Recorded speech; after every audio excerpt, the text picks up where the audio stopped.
Okay sir, तो ये देखिए, ये हमारी फोर्स T1 है, ये हमारी फोर्स T1 है, ये T1 है, ये फोर्स T2 है, और ये हमारी जो फोर्स है 50 न्यूटन है, 50 न्यूटन है। और लिखा हुआ है कि जो ऑब्जेक्ट है वो इक्विलिब्रियम पे है, ये जो हमारा ऑब्जेक्ट है ये इक्विलिब्रियम पे है। अब देखिए, ये इसको करने का जो सबसे आसान तरीका हमने पहले भी डिस्कशन की हुई है वो ये है कि ये आपका दो एक्सिस है, एक्स और वाई, एक्स और वाई। पहले तो हम लास्ट लेक्चर में ये भी डिस्कस कर चुके हैं कि ये जो एक्स और वाई है ये जरूरी नहीं है कि एक्स और वाई ऐसे ही होगा, ये एक्स और वाई आपका एट एन एंगल भी हो सकता है। ऐशन साहब कोई डाउट है? नहीं सर। और ये अगर आपने इसको ऐसे करना चाहते हैं, आप उसको बोलना चाहते हैं कि मेरा जो एक्स और वाई है वो ऐसा है, तब भी चलेगा। और इसको फिजिक्स में क्या बोल देते हैं? Frame of reference. Yes sir, no sir? Yes sir. Yes sir. तो ये फ्रेम ऑफ रेफरेंस जो आपका है, फ्रेम ऑफ रेफरेंस जो है वो आप डिफाइन कर सकते हैं कि सर मेरा फ्रेम ऑफ रेफरेंस यहां पर है, ठीक है। तो अब अगर ये इक्विलिब्रियम पे है, अगर ये इक्विलिब्रियम पे है, अगर ये स्टेबल है, अगर ये हिल नहीं रहा, तो इनको करने का सबसे आसान तरीका ये है कि आपके जो वेक्टर्स हैं, सपोज एक फोर्स यहाँ लग रही है, एक फोर्स यहाँ पर लग रही है, एक फोर्स यहाँ लग रही है, एक फोर्स यहाँ पर लग रही है। करने का जो सबसे सिंपल स्टाइल है वो ये है कि हर फोर्स के आप दो कंपोनेंट कर लीजिए। ये जो फोर्स है इसका एक हॉरिजॉन्टल और इसका एक वर्टिकल कर लीजिए, इसका हॉरिजॉन्टल कर लीजिए, इसका वर्टिकल कर लीजिए, इसका हॉरिजॉन्टल कर लीजिए, इसका वर्टिकल कर लीजिए, इसका हॉरिजॉन्टल कर लीजिए, इसका वर्टिकल कर लीजिए। समझ आया नहीं आया? समझा। समझा। तो तो हर जो आपकी फोर्स है, हर जो आपकी फोर्स है उसके हॉरिजॉन्टल, उसके हॉरिजॉन्टल और वर्टिकल कंपोनेंट कर लीजिए, ताकि आप उनको इजीली हैंडल कर सकें। मतलब क्या हुआ? मतलब ये हुआ कि जैसे ये T1 है, इसका मिस्टर हुसैन ये वाला कंपोनेंट कितना होगा? सर कॉस थीटा, पूरा बोलिए। Cos 50 theta. क्या क्या क्या क्या क्या क्या? Sir cos cos theta, cos 50 cos theta. अरे दादा, T1, T1, T1, T1 का हॉरिजॉन्टल कंपोनेंट, T1 का ये वाला कंपोनेंट। T1 का, और अच्छा हाँ वो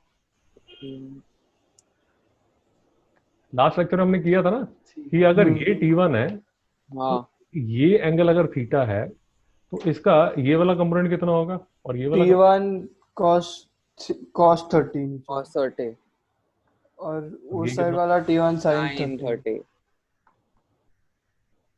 जैसा कोई डाउट तो नहीं है? नहीं नहीं नहीं सर, हाँ हाँ, मेरे को लगा वो T2 और ये T1। अब तो समझ आ गया हाँ हाँ समझा। यार। अगर आपको मेरी बात समझ आ रही है ना, इसका ये करने का फायदा ये होता है, ये करने का फायदा ये होता है, अगर आपको बात समझ आ रही है, बेसिकली आपने ये जो इंक्लाइंड, ये जो आपका वेक्टर था इसको आपने रिप्लेस कर दिया, इसको आपने रिप्लेस कर दिया इसके T1 cos 30 से और T1 sin 30 से। हुसैन साहब समझ आया? हाँ एक बार आपने ये कर दिया और आपने देखा कि ये जो ऑब्जेक्ट है ये तो यार इक्विलिब्रियम पे है। अगर ये ऑब्जेक्ट जो है अगर वो इक्विलिब्रियम पे है तो ये वाली फोर्स जो है वो इसको बैलेंस कर रही होगी, हाँ हाँ हाँ हाँ और ये वाली जो फोर्स है वो इसको बैलेंस कर रही होगी। हाँ। सर डाउट है?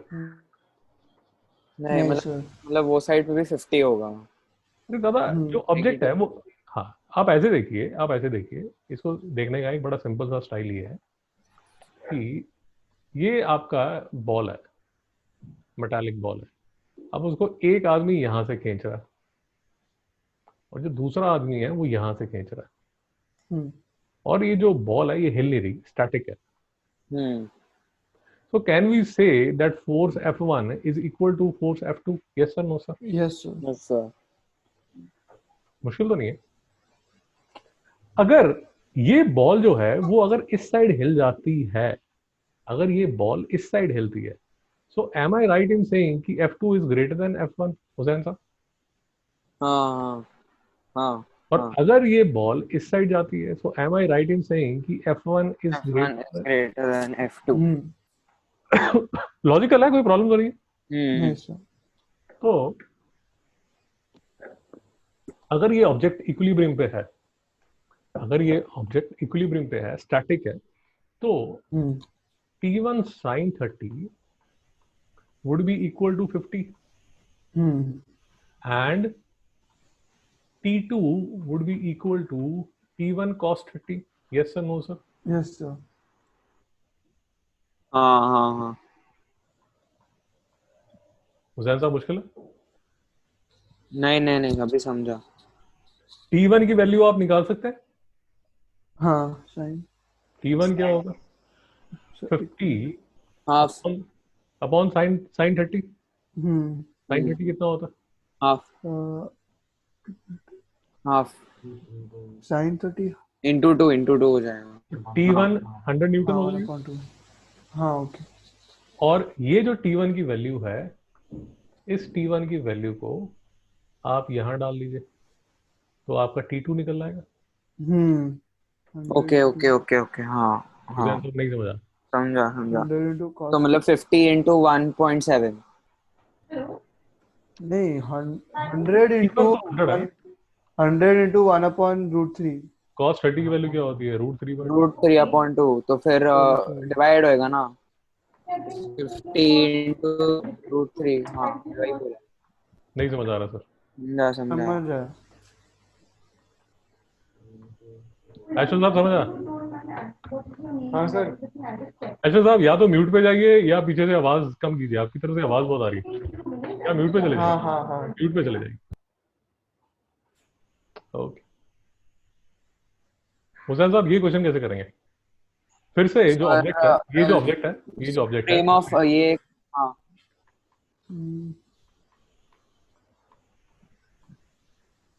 ये फोर्स है, ये भी फोर्स है, T1 और T2 दोनों फोर्सेस हैं, और ये जो फोर्स है 10 न्यूटन है।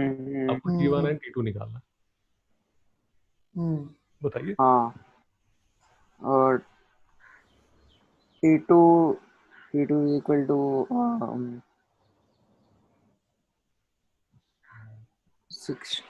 cos 60 होगा ना? आप बताइए जो बताना चाहते हैं।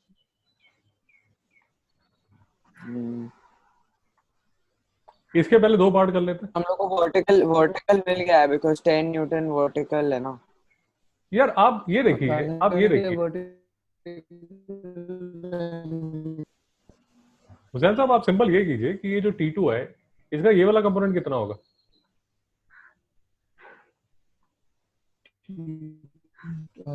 T2 cos 60। T2 cos T2 60 cos। और वर्टिकल कंपोनेंट T2 sin 60। हाँ।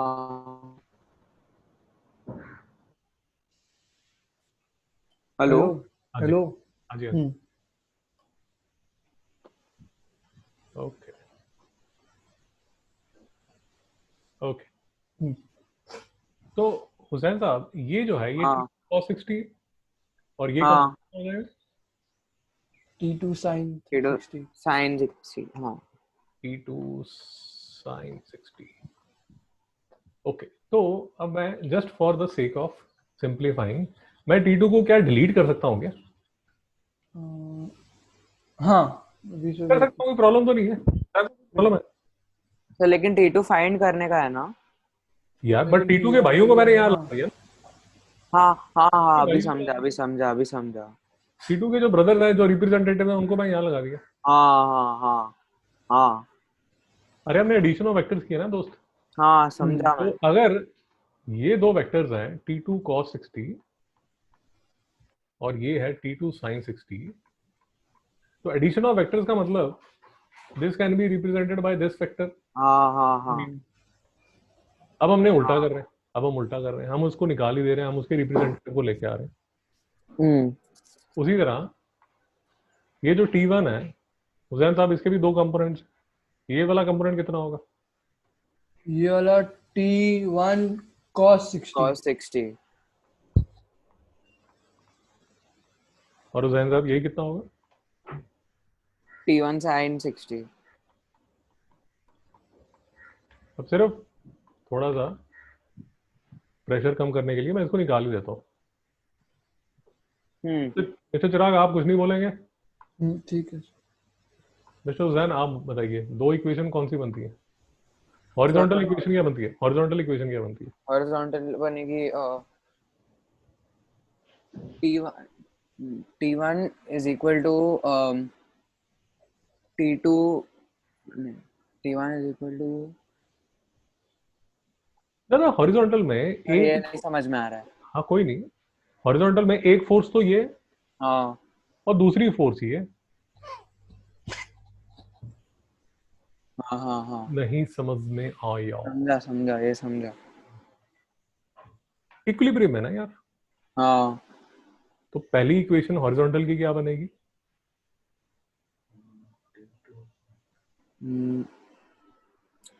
T1 sin 60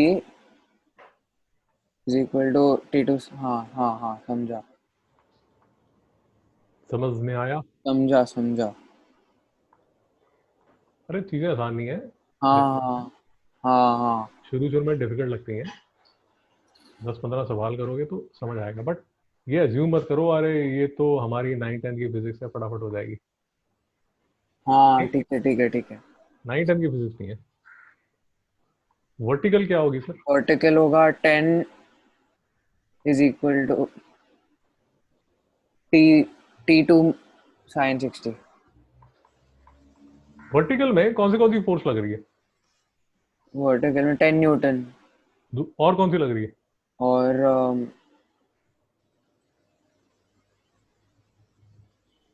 बताइए बताइए। और बस इतना ही 10 न्यूटन दिया है। अरे दादा, एक तो ये लग रही है, चिराग जी आप नहीं बोलेंगे। एक तो दादा ये लग रही है, ये ऊपर साइड में कितनी फोर्सेस लग रही हैं हुसैन साहब? ऊपर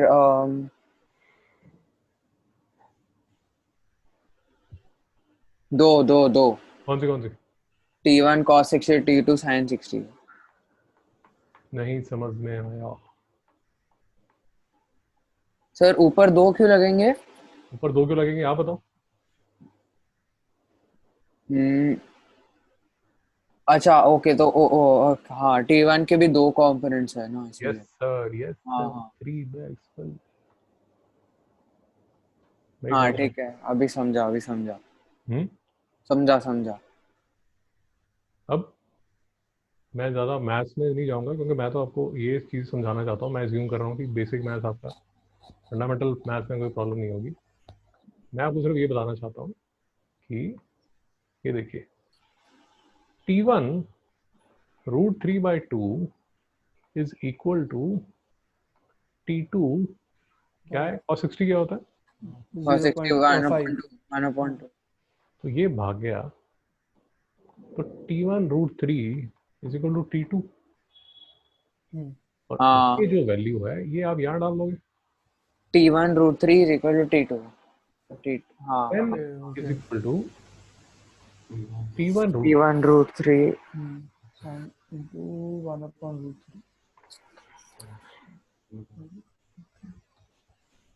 नहीं समझ में आया? समझा।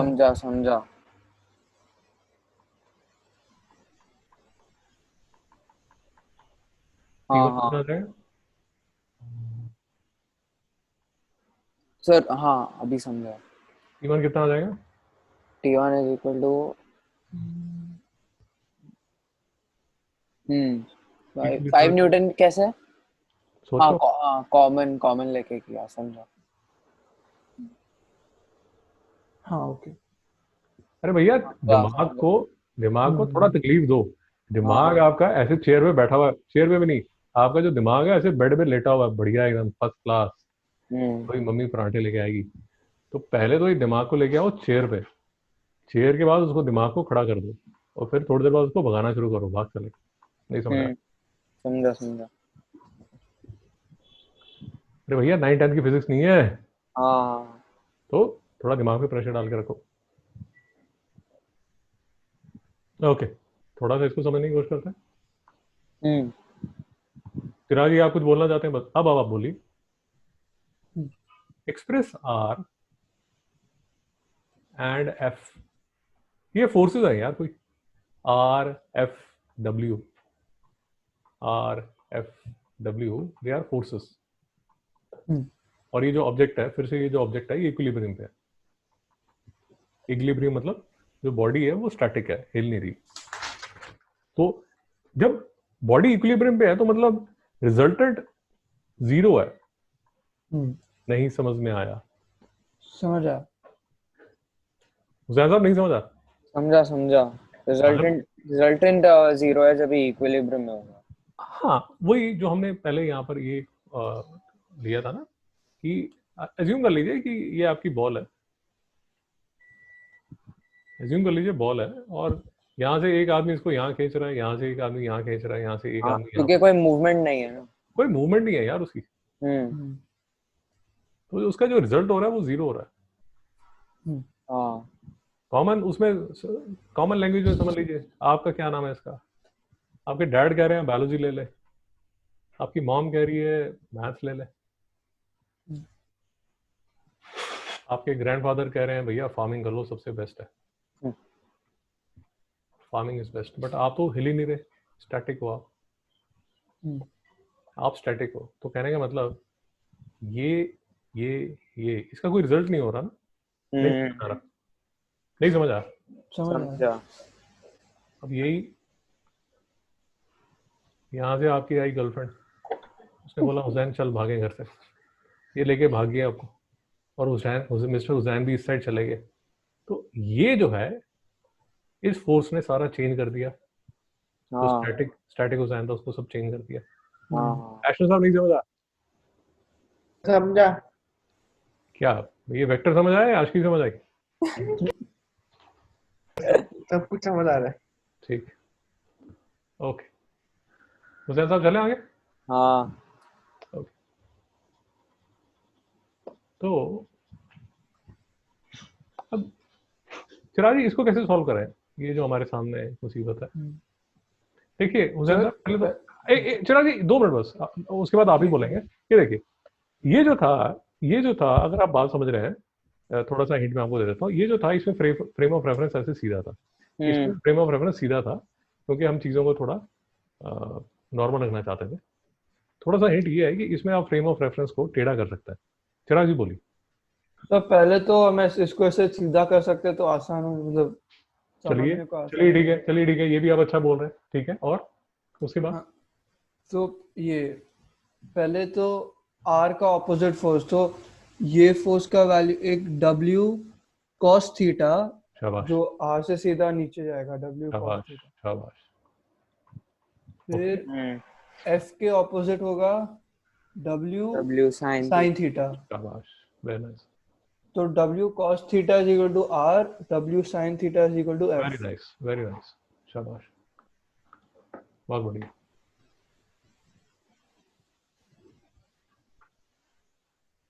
मुझे ऐसा कोई डाउट है? नहीं, ये अच्छे, हाँ ये समझा अच्छा है। तो R is equal to W cos theta और F is equal to W sin theta. तो R आपने लिख दिया in terms of W and theta जो यहाँ पूछा था, और F को आपने लिख दिया in terms of W and theta. मुझे ऐसा कोई डाउट है? नहीं नहीं नहीं, ये इजी था। ठीक है, सर मतलब हम लोग को जो भी मतलब वो रिजल्टेंट वेलोसिटी या रिजल्टेंट जो भी होगा उसको हम लोग को मतलब ऐसा प्रॉपर एक्सेस में लाना, मतलब उसके खाली रिप्रेजेंटेटिव्स को लाना। ओके। तो पहले तो ये समझिए ये आया कहाँ से। ये एक्चुअल में ये जो है ये एक्चुअल में आपकी फिजिक्स की प्रॉब्लम है। कौन सी? ये वाली। आपको मेरी बात समझ आई? तो फिजिक्स में हम जब ये करेंगे ना लॉज ऑफ मोशन, हम एक चैप्टर करेंगे आपका laws of motion, I think 4th chapter है। तो 4th चैप्टर में क्या होगा, ये ऐसा ऑब्जेक्ट होगा, ये कल भी लास्ट लेक्चर में भी हमने किया था। ये ऑब्जेक्ट होगा यहाँ पर, जो ऑब्जेक्ट है वो इंक्लाइंड प्लेन में पड़ा होगा, हुसैन साहब मेरी बात समझ आ रही? हम्म हुसैन साहब मेरी बात समझ आ रही? हाँ हाँ थोड़ा सा देखिए, जो ऑब्जेक्ट है वो हमारा इंक्लाइंड प्लेन पे होगा। वो तो डिटेल में तो तब करेंगे जब लॉज ऑफ मोशन करेंगे, अभी मैं सिर्फ आपको आइडिया दे रहा हूँ कि ये प्रॉब्लम आई कहाँ से। इसका एक वेट होगा W, वो नीचे जाएगा। There is something called reaction normal force, वो इस साइड जाएगा। ये हाँ जो ऑब्जेक्ट है, इसके ये ऑब्जेक्ट अगर इंक्लाइन प्लेन में है तो नीचे गिरना चाहता है। जब ये नीचे गिरना चाहता है तो उसको अपोज करेगी एक फोर्स ऑफ फ्रिक्शन, और ये सिचुएशन ये होगी। और आपको इक्वेशन बनानी पड़ेगी कौन सी, ये। आपको मेरी बात समझ आ रही नहीं आ रही? हाँ हाँ हाँ ये जो फोर्स डायग्राम है, वो फोर्स डायग्राम इस सिचुएशन को रिप्रेजेंट करता है। Yes sir, no sir? Yes sir हाँ ये लॉज ऑफ मोशन में आएगा। मैं चाहता हूँ कि आपको पहले ही आइडिया लगना शुरू हो जाए कि ये अंकल जो इतना वेक्टर पे टाइम लगा रहा है, किस लिए लगा रहा है, क्यों टाइम लगा रहा है। हम्म नहीं समझ में आया समझा समझा तो जैसे एक आपको, लेट अस अज्यूम, ऐसे प्रॉब्लम आ जाएगी। प्रॉब्लम ऐसी आएगी कि बेटा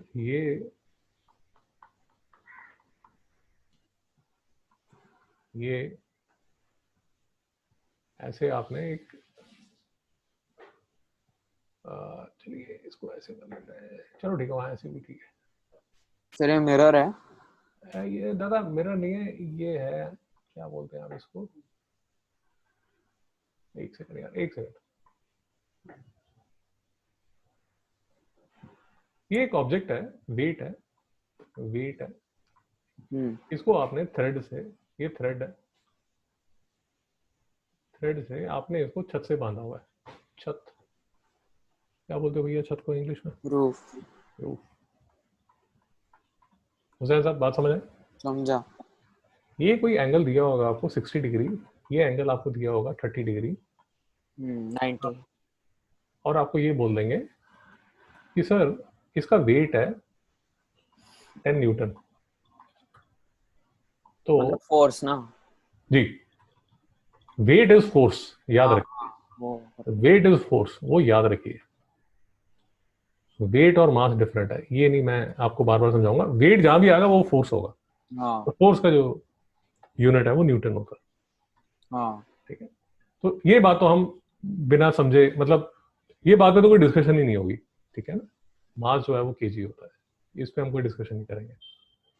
तो अब एक चीज होती है कि आपने अगर ये धागा लिया, धागे से आपने ये वेट, अगर it is hanging from roof, तो ये जो वेट है वो तो नीचे की तरफ फोर्स लगा रहा है। तो इसको सपोर्ट करने के लिए इस थ्रेड में there is something called tension, T for tension. Hussain साहब yes sir, no sir? Yes sir अगर नहीं बात समझ आ रही तो यार ऐसे देख लो, ये अगर आपने, क्या नाम, एक बॉल ली और उसको थ्रेड से बांध दिया, थ्रेड से बांध दिया, अब ये वेट तो नीचे लगा रहा है,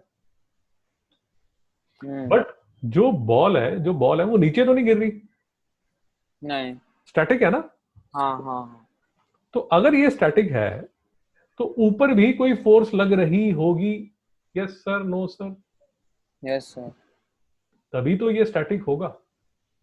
और ये जो हाँ फोर्स लगती है इसको क्या बोलते हैं? T for tension. इसको बोलते हैं tension in the massless string. Note कर लीजिए।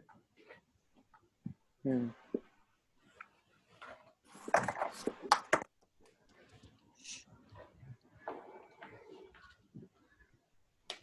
चिराग जी समझ आ रहा है? हाँ सर।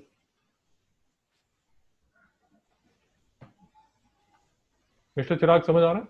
हाँ सर। हेलो। विजयन साहब समझ आ रहा है? हाँ हाँ हाँ तो मैं आपको क्या समझाने की कोशिश कर रहा हूं कि इसका ये जो सिचुएशन है, इस सिचुएशन की आप एक फोटो बनाएंगे। फोटो कैसे बनाएंगे? उसको फोटो बोलते हैं, मैं फोटो बोल रहा हूं, बट उसका जो टेक्निकल वर्ड यूज करते हैं उसको बोलते हैं free body diagram. Free body diagram. FPD note कर लीजिए। फ्री बॉडी डायग्राम का मतलब ये होता है कि इस बॉडी को फ्री कर दो, इस बॉडी को फ्री कर दो। ये लो, मैंने फ्री कर दिया, इसको फ्री कर दिया मतलब इसको इस सिचुएशन से निकाल लो, ये मैंने इसको फ्री कर दिया। और इस पे जो फोर्सेस लग रही है वो स्टडी करो। कौन सी फोर्स लग रही है? एक तो वेट, धरती माता इसको खींच रही है, आजा मेरे पास, तो ये इसको नीचे खींच रही है। एक देखिए यहाँ पर ये थ्रेड में टेंशन इसको, ओके सर। तो ये फ्री बॉडी डायग्राम का मतलब ये हुआ कि आपने जो बॉडी है उसको इस सिचुएशन से निकाल दिया और उसको उस पर ये स्टडी किया, उस पर प्योर आपने अब ये स्टडी करनी है कि उसमें फोर्सेस कौन सी लग रही है। तो एक तो टेंशन लग रही होगी इसकी इस साइड पे और एक इसकी टेंशन लग रही होगी इस साइड पे। हुसैन साहब कोई डाउट है? नहीं नहीं। तो ये जो सिचुएशन है, ये जो सिचुएशन है, इस सिचुएशन का हम एक फ्री बॉडी डायग्राम बनाते हैं, जिसका जो हम ऐसे बनाते हैं। मैं थोड़ा सा स्पेस ले लेता हूँ, थोड़ी सी स्पेस ले लेता हूँ, एक सेकंड।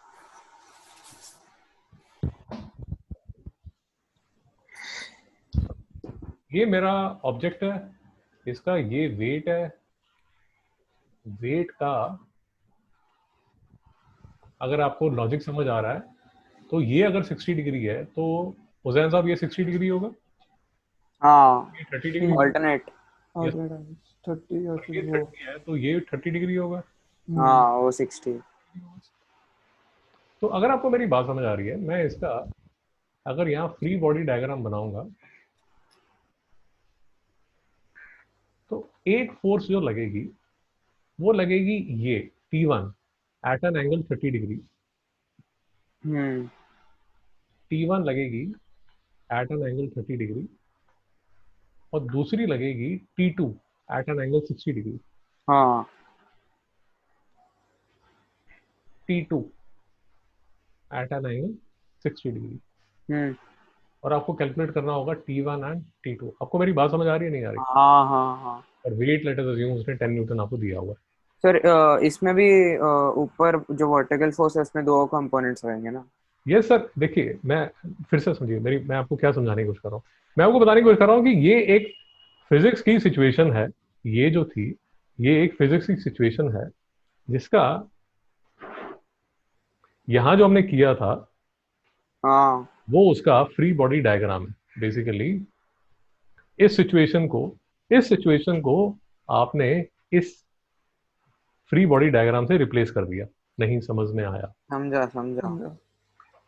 और लेक्चर के शुरू में हमने ये किया था कि इसके दो हम पोर्शन कर लेंगे। एक इसका T2, सर बताइए क्या होगा T2? T2 सर हाँ T2 cos 60 cos 60 और T और T1 sin 30। और शांति रहो, कंफ्यूज मत करो। हुसैन साहब ये ठीक है, cos 60 और sin 60? हाँ हाँ ये बराबर है। ओके, तो हुसैन साहब इसका बताइए T1 के दो कंपोनेंट क्या होंगे? T1 cos 30 और T2 sin sin 30। T1 cos 30 और T1 sin 30। Yes sir, no sir? Yes sir. T1 और फिर हमने दो इक्वेशंस बना ली थी। सर ये हॉरिजॉन्टल नीचे आएगा ना, तो cos मेरे को लग रहा है ऑपोजिट होगा। यार आप ऐसे याद रखिए, मैं आपको बता रहा हूँ, आप ऐसे याद रखिए तो इजी रहेगा आपके लिए। ये अगर थीटा है और ये अगर एफ है, आप ये याद रखिए कि ये वाला जो कंपोनेंट है, ये वाला जो कंपोनेंट है, ये क्या होगा? ये ये वाला कंपोनेंट क्या होगा? cos 30 F cos theta. cos 30 हाँ f cos थीटा। और ये वाला कंपोनेंट क्या होगा? f sin theta. बात समझ आई नहीं है? हाँ हाँ आप उसको हॉरिजॉन्टल वर्टिकल बोलना छोड़ दीजिए तो आपके लिए इजी हो जाएगा। ठीक है ठीक है। तो फॉर एग्जांपल ये अगर एफ है और ये अगर आपको थीटा दिया हुआ, तो ये कंपोनेंट कितना होगा? f cos theta. और ये कंपोनेंट क्या होगा? f sin theta. आपको मेरी बात समझ आई नहीं आई? हाँ हाँ हाँ। क्योंकि ये तो यार शुरू करने के लिए जब गाड़ी चालू करनी होती है, थोड़ा नए बच्चे को सिखाना होता है तो बता देते हैं कि ये एफ है, ये थीटा है, तो ये एफ कॉस थीटा हो गया और ये एफ साइन थीटा हो गया। मैं आपको उस टाइम भी बताया था, ये जो एफ है ये घूमना शुरू हो जाएगा, ये एफ यहाँ भी जाएगा और ये एफ यहाँ भी जाएगा, और जो थीटा है वो अपने साथ लेके घूमेगा। ये नहीं समझ में आ रहा? समझा। तो आप सिर्फ ये देखिए कि एफ और थीटा के बीच में जो है वो एफ कॉस थीटा है, और जो हाँ वाला हाँ है वो एफ साइन थीटा। हाँ, नहीं समझ में आ रहा? समझा समझा। और यहीं से आपकी इक्वेशन बनेगी। हुसैन साहब बता दीजिए कौन सी दो इक्वेशन बनेगी? और T2 sin 60 is equal to T1 sin 30। एक आपकी इक्वेशन बनेगी T1 sin 30 is equal to T2 sin 60। Yes sir. हाँ हाँ, दूसरी और बनेगी एक बनेगी 10 is equal to T1 cos 30 plus T2 sin cos 60। चिराग साहब, कोई डाउट है? नहीं सर। तो ये मैं आपको सिर्फ ये बताने की कोशिश कर रहा हूँ कि ये जो फिजिक्स में अलग अलग जो सिचुएशंस आएंगी, ये जो हम कर रहे हैं ना, ये सिचुएशंस हैं, अलग अलग सिचुएशंस हैं। जैसे अगर मैं आपको अब ज़्यादा डिटेल में नहीं करूँगा, फिर से ये लॉज ऑफ मोशन में ये जो है ये किसको रिप्रेजेंट कर रहा है? देखिए किसको रिप्रेजेंट कर रहा है? ये वॉल है, क्या बोलते हैं इसको, वॉल, रूफ, सॉरी रूफ है, और ये थ्रेड से एक बॉल है, एंड दिस बॉल इज ऐसे रोटेट कर रही है। आपको दिख रही है हुसैन साहब? ऐसे रोटेट कर, हाँ हाँ, और ये क्या है? ये नॉर्मल है। ये जो एंगल है ये थीटा है। भैया समझ आया नहीं आया? समझा। समझा हुसैन साहब नहीं समझा? समझा समझा। तो ये फिजिक्स की प्रॉब्लम है, ये फिजिक्स की प्रॉब्लम है। आपके लॉज ऑफ मोशन में आएगा या कौन सी जिस भी चैप्टर में आएगा, तो उसमें आपको ये बोलेंगे कि सर ये थ्रेड से हमने बॉल बांधी हुई है, और ये जो बॉल है ये ऐसे चक्कर लगा रही है, ऐसे। तो इसका एनालिसिस कीजिए। जब इसका एनालिसिस करेंगे तो हम ऐसा एक डायग्राम बनाएंगे, ऐसा एक डायग्राम बनाएंगे। और वो डायग्राम कैसे हम बनाएंगे कि इसका ये वेट है वो नीचे होगा, ये थ्रेड से टाइड है तो एक टेंशन इस साइड होगी,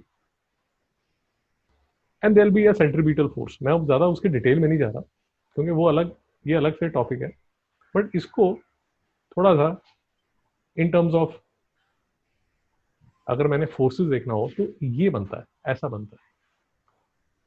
उसकी फिजिक्स में अभी एनालिसिस नहीं कर रहा, मैं सिर्फ आपको फोर्स का एनालिसिस करके बता रहा हूँ। अब इसमें क्वेश्चन क्या आ रहा है? क्वेश्चन ये आ रहा है कि express W and C, W and C in terms of T and theta। तो हुसैन साहब बताइए कैसे करेंगे?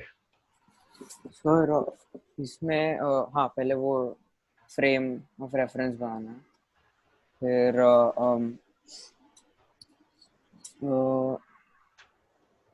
उसका वर्टिकल होगा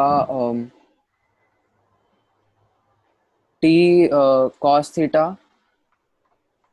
उसका होगा T sin थीटा, और यहाँ पे होगा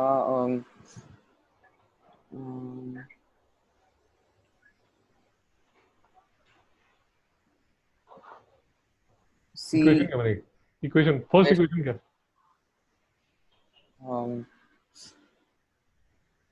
C is equal to T sin 30, W is equal to T cos 30, T cos theta, sorry। Siraj ji कोई डाउट है?